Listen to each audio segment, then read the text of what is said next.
presentasi hari ini ya. Sudah selesai PPT-nya? Sudah nih. Belum. Ada yang sudah? Kalau saya sudah teman. Ya. Yang sudah siap presentasi, yang belum bisa dilanjutkan hari ini. Bisa ambil laptop. Ya, sekarang duduknya per kelompok. Hari ini kita akan program atau presentasi. Jadi kita akan mempresentasikan tentang peranan virus ya.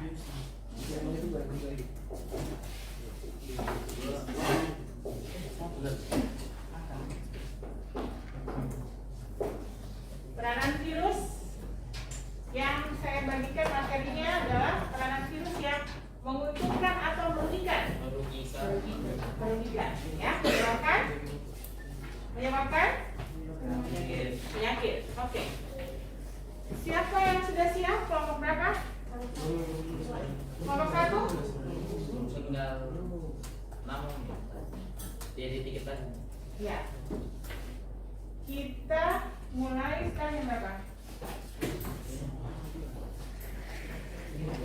Boleh mengedit dulu?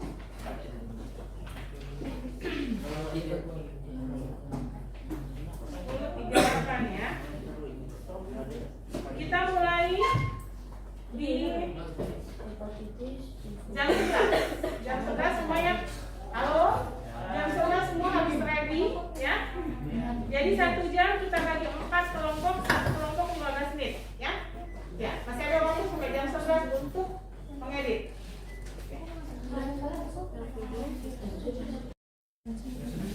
Halo, dengarkan. Saya akan menjelaskan dulu proses penilaiannya, ya.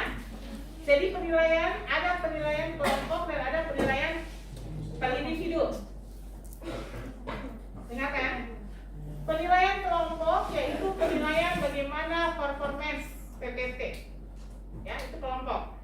Nah, penilaian individu, penilaian kerjasama dalam kelompok ya.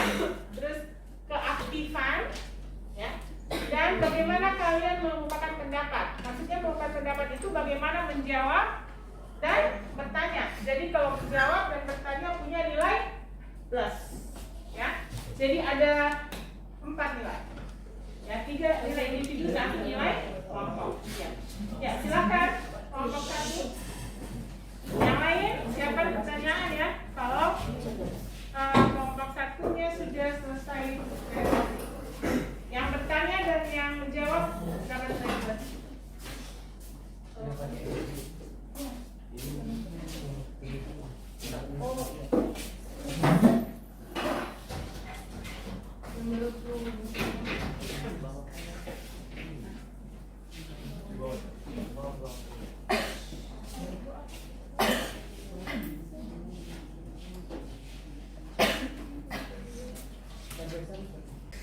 Hepatitis adalah peradangan hati yang bisa disebabkan oleh berbagai infeksi virus dan dapat mengakibatkan masalah kesehatan yang serius. 5 jenis virus utama penyebab hepatitis termasuk A, B, C, D, dan E, yang masing-masing memiliki karakteristik penyebaran dan dampak kesehatan yang berbeda. Penyebab hepatitis. Hepatitis umumnya disebabkan oleh virus seperti hepatitis A, B, C, D, dan E. Penyebaran virus dapat melalui makanan atau air yang terkontaminasi, hubungan seksual untuk B dan C, dan kontak darah untuk B dan C. Dampak hepatitis. Hepatitis dapat bervariasi dari gejala ringan hingga komplikasi serius seperti sirosis hati atau kanker hati. Virus hepatitis B dan C berpotensi menyebabkan infeksi kronis yang meningkatkan risiko kematian akibat penyakit hati. Gejala hepatitis. Hepatitis seringkali tidak terlihat pada tas awal, tetapi dapat termasuk kelelahan, nyeri perut, kehilangan nafsu makan, mual, warna kulit yang menguning.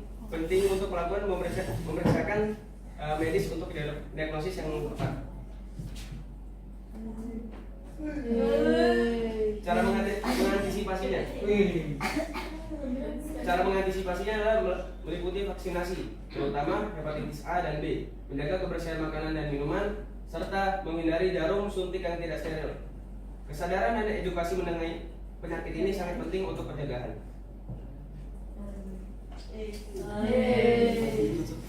Influenza dan parainfluenza. Influenza dan parainfluenza adalah infeksi saluran pernapasan yang disebabkan oleh virus. Keduanya dapat menyebar dengan cepat dan memiliki gejala yang mirip, sering menimbulkan kebingungan dalam diagnosis. Penyebab influenza dan parainfluenza. Influenza disebabkan oleh virus influenza yang terdiri dari tipe A, B, dan C. Sementara itu, parainfluenza disebabkan oleh virus parainfluenza tipe 1, 2, dan 1, 2, 3, dan 4. Keduanya menyebar melalui droplet pernapasan dari orang yang terinfeksi. Dampak influenza dan parainfluenza. Influenza dapat mengakibatkan komplikasi serius seperti pneumonia, terutama pada kelompok rentan seperti anak-anak dan orang lanjut usia. Parainfluenza dapat menyebabkan infeksi saluran pernapasan atas dan bawah yang dapat memperburuk kondisi kesehatan penderitanya. Gejala influenza dan parainfluenza. Gejala influenza termasuk demam, batuk, nyeri otot, dan kelelahan. Sedangkan gejala parainfluenza meliputi batuk parah, suara serak, dan kesulitan bernapas terutama pada anak-anak.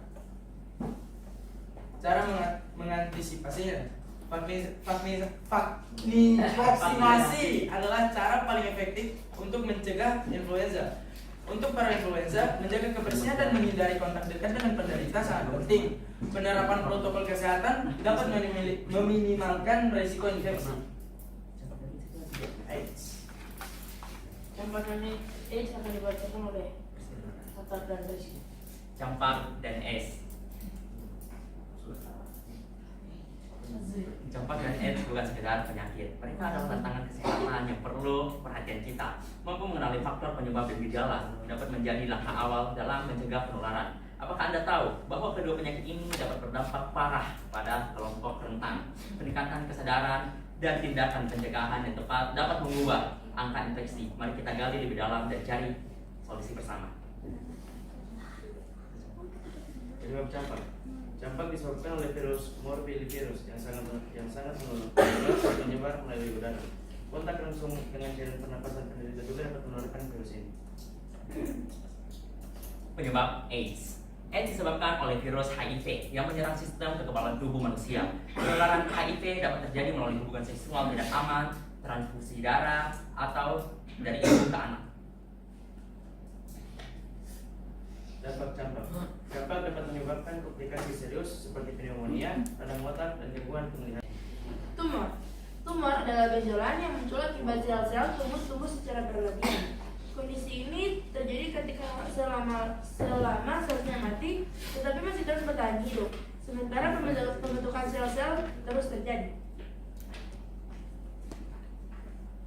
Kanker adalah penyakit yang disebabkan oleh pertumbuhan sel abnormal yang tidak terkendali dalam tubuh. Pertumbuhan sel abnormal ini dapat merusak sel normal di sekitarnya dan di bagian tubuh yang lain. Beberapa virus yang dapat menyebabkan kanker yaitu virus hepatitis C dapat menyebabkan kanker hati dan virus hepatitis C dapat menyebabkan kanker. Gejala kanker yaitu muncul benjolan, nyeri di salah satu bagian tubuh, pucat, lemas, dan cepat lelah, berat badan turun secara drastis, gangguan buang air besar atau buang air kecil, batuk kronis, mual dan pendarahan secara spontan, dan juga demam yang terus berulang.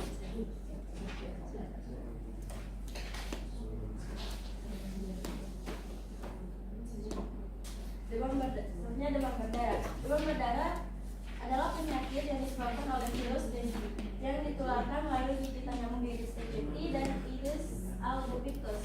Penyakit ini umum terjadi di daerah tropis dan subtropis termasuk Indonesia dan dapat terjadi serius jika tidak ditangani dengan baik. Dan yang terakhir adalah chikungunya. Chikungunya adalah penyakit virus yang ditularkan melalui gigitan nyamuk Aedes, terutama Aedes aegypti atau Aedes albopictus. Virus ini pertama kali diidentifikasikan selama wabah di Tanzania pada tahun 1952. Nama chikungunya berasal dari bahasa Makmode yang berarti melengkung atau berjalan membungkuk, merujuk pada postur tubuh yang sering diadopsi oleh penderita karena tersajar pada kesendian. Sekian dari kami. Wassalamualaikum. Kami mau kasih pertanyaan. Masya Allah. Sama udah aja. Salman sudah aja. Salman kasih Yang udah pertanyaan nggak usah. Salman, oke silakan Abias. Assalamualaikum warahmatullahi wabarakatuh. Waalaikumsalam. Perkenalkan, nama saya Muhammad Abias Rasyayu dari kelompok 1 biologi. Saya ingin bertanya, kenapa penyakit poliomyelitis dapat menyebabkan penderitanya mengalami kelumpuhan? Terima kasih.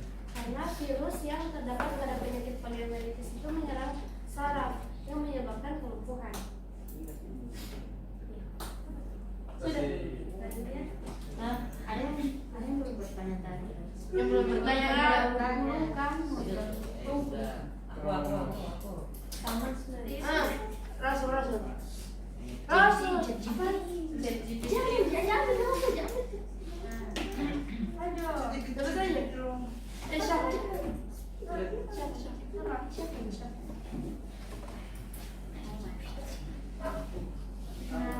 Nama saya Cinta Sanewali dari kelompok 4 dan masih berkaitan dengan penyakit poliomyelitis. Nah, pada penyakit ini kan menyebabkan kelumpuhan. Nah, apakah kelumpuhan yang disebabkan penyakit virus tersebut itu bersifat sementara atau seumur?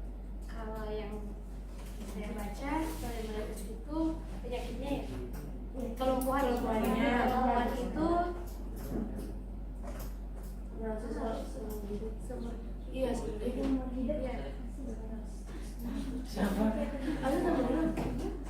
Tapi mungkin kalau misalnya ada obat yang bisa lebih efektif lagi itu mungkin bisa sebentar Duit. Oh.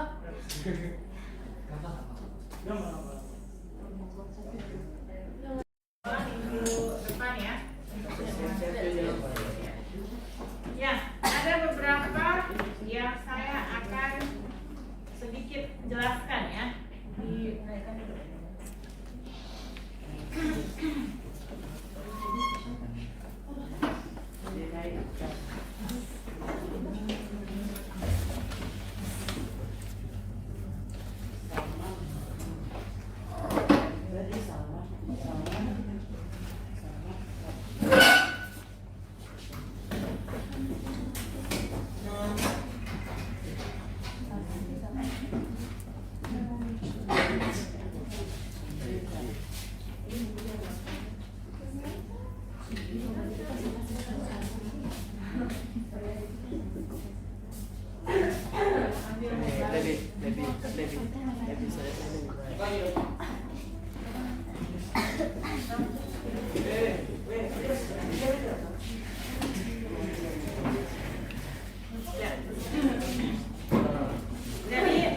materi kita yang kita bahas hari ini adalah peranan dari semua virus tadi.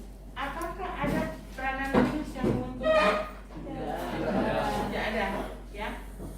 Semuanya menyebabkan penyakit. Tapi sebenarnya itu selain menyebabkan penyakit, virus juga bisa dipakai dalam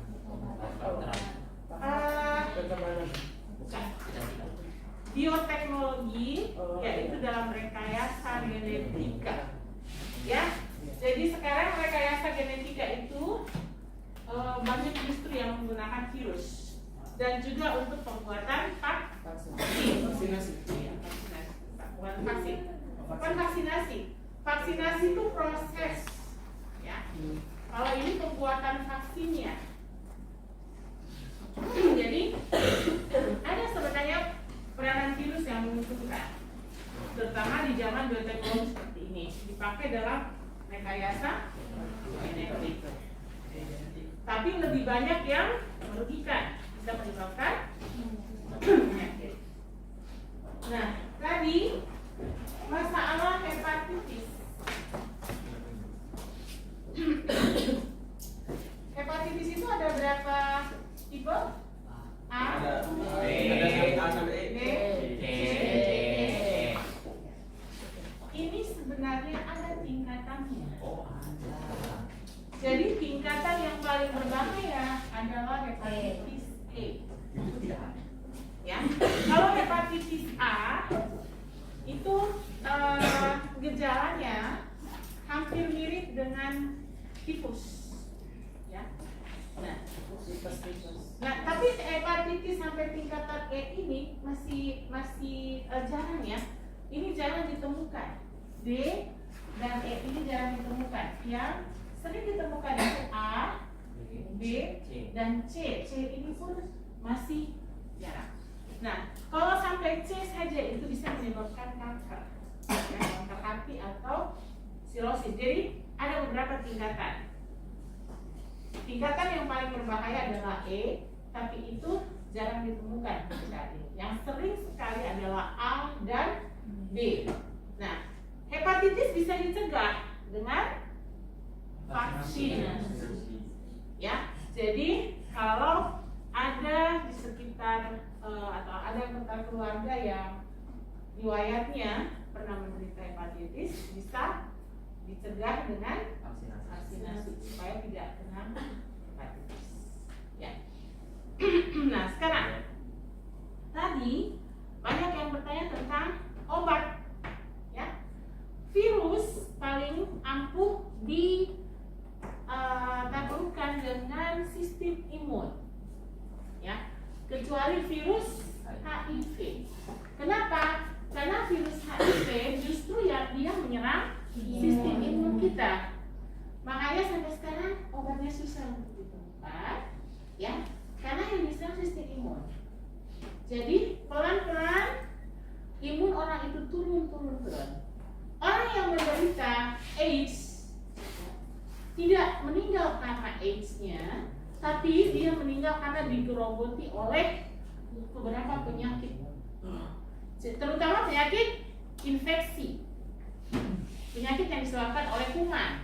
Coba lihat di internet orang yang menderita hepatitis itu kurus kering. Kenapa? Karena biasanya penyakit paru-paru. Dia diserang oleh penyakit bakteri, ya. Nah, atau dia penuh dengan cacar atau apa, ya, atau dia sampai pokoknya berapa infeksi, ya, banyak sekali penyakit infeksi yang menyerang dia karena tubuhnya tidak bisa bertahan dari infeksi kuman yang ada di sekitarnya. Kenapa? Karena sistem imunnya sudah lemah oleh virus HIV.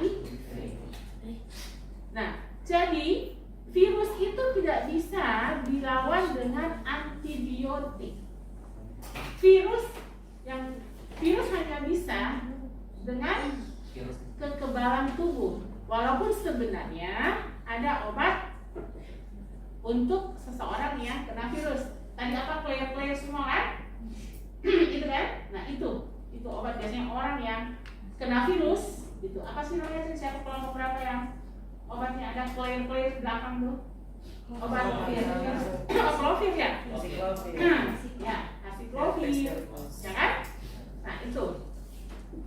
Nah, jadi antibiotik tidak ya? Antibiotik bukan obat untuk virus. Nah, obat salah satu semua yang ada apa? Saya lupa tadi. Ya, itu. Acyclovir dan sebagainya, bukan antibiotik. Nah, masih ingat waktu COVID? Ya. Cara melawan COVID dengan apa? Iya, selain vaksin, social distancing, apa lagi? Dan terutama apa? Minum susu. Terutama minum susunya sistem imun. Terutama sistem imun. Ya, kalau sistem imun seseorang bagus, itu susah untuk ditembus oleh virus. Nah, kenapa kalian banyak yang influenza? Kenapa kira-kira? Berarti virus sudah masuk kan? Iya. Berarti pada saat itu sistem imun. Kenapa? Pertanyaannya.